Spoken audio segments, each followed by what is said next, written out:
Let's bring in NewsNation political editor Chris Steigerwald. Chris, great to see you. I certainly want to talk about those sound bites, right? Because we knew that there was going to be, some fiery back and forth. But we have to talk about the big news coming out today. NewsNation hosting this final Republican primary debate in December. We're less than a month away at this point. How do you think the dynamic will change by December 6th? Well, isn't that a fine thing that our colleague Elizabeth Vargas and my friends Megyn Kelly and Eliana Johnson will be up there asking those questions?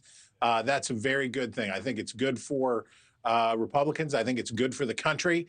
And I think it's good for the process of moving this forward.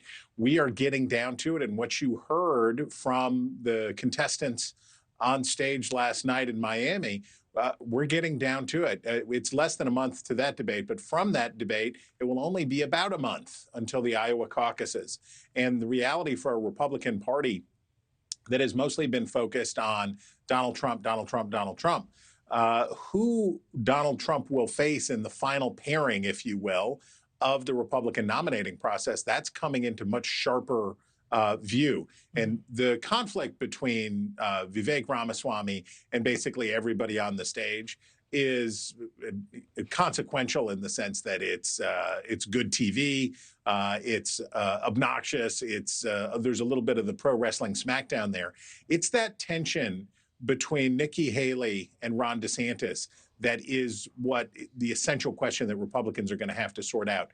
Which one of these two, he a governor, her a former governor, is best equipped to be in that final pairing with Trump? Who do they want as that last choice when we get to January? And the next debate will do so much to shape that. It certainly will. And I do want to talk about that. Even though he was not there last night on stage, Trump obviously looming large. I want to talk about that. But what really stood out to you? Because I also want to talk winners and losers from last night. You mentioned the fact that, Vivek Ramaswamy essentially sparred with everyone. What really stood out the most to you? Well, look, the pressure for Haley, this is her third debate. First debate, low pressure. She was not polling very well, and she was down there with sort of Mike Pence and Chris Christie and Tim Scott as making some noise, being around, but hadn't really caught on. She used the first debate to great effect, and then there was an intensification of that after the second debate.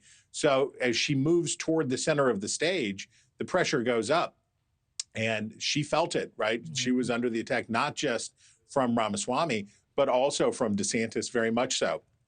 What I observed in her was that she did have the ability to be stateswoman-like, that she did call Vivek Ramaswamy slime, which is I believe it was scum, Chris. I believe it was scum. I'm sorry, that's true.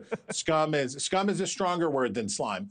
She did use that word, and she did sort of blink for a second in dealing with Ramaswamy. But generally speaking, I think she managed to stay composed.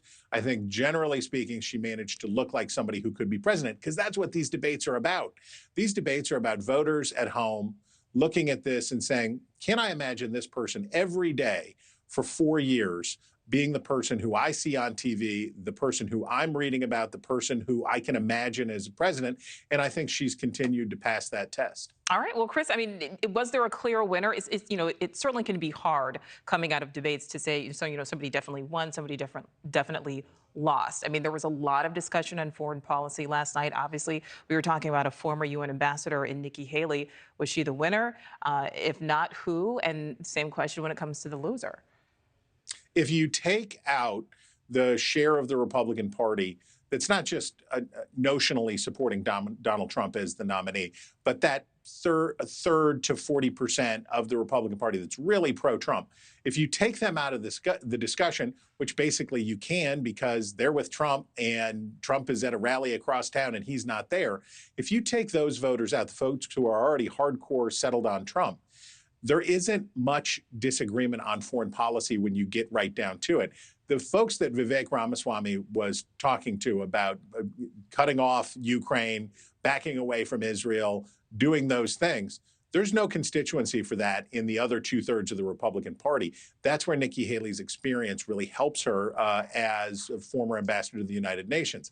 On the other hand, Ron DeSantis has real strength in talking about culture war issues and the kinds of things like transgender rights, like COVID policy, those things that he is still litigating, still dealing with as governor of Florida. So what you see is, as that pairing, that final pairing emerges, what are the strengths and what are the weaknesses between those two?